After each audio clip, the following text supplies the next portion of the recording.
And Jeremy's like, well, I'm going in. And he went in his room to get on his bathing suit. And he was in there a while, and his room was right next to the den. And all of a sudden I hear this big thud, like on our wood floors, like a big thud. And I thought, what's he doing? He's playing the, basketball with the dog and, whatever. And then it was quiet. And I thought, I was so annoyed with him for being high. And I just remember hearing a voice saying, get up. And so I got off the lounger and I couldn't open the door. I could open it, but like something was pried up against it, and I, shoved it open, and there was Jeremy laying on the floor with a big gash in his head. And I'm like, what's going on? And I was shaking him, and he was breathing very shallow. Yeah. And I ran to the window, out my bedroom window, and I called for my husband. I'm like, Ed.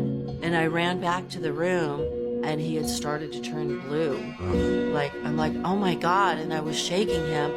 And I just looked up and looked around, and on his desk, I see a syringe with, brown liquid in it, and a spoon, and a lighter.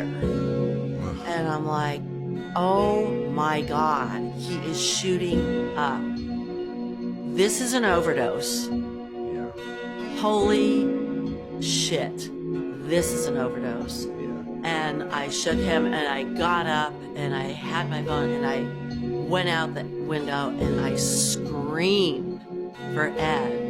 And he's like, what? And, the tone of my voice, he just got up out of the jacuzzi, sopping wet, running through the house, sopping wet, and I had 911 on the phone. I'm like, I don't know what happened. I think he overdosed. And the 911 agent is saying, put him on his back. And my husband was up by that time. And he just lifted him up and threw him on his back and he had stopped breathing. And he was officially blue. And my husband was doing, resuscitating him, following instructions from the 911 operator. And somebody go downstairs and open the door for the paramedics. And, we had all this chaos going on. And I just remember looking down at him and just studying every inch of him, because I thought, this is the last time I'm going to see you alive, And so the paramedics came up, and they gave him a shot of Narcan, and they put some oxygen, and they're just all these life-saving procedures.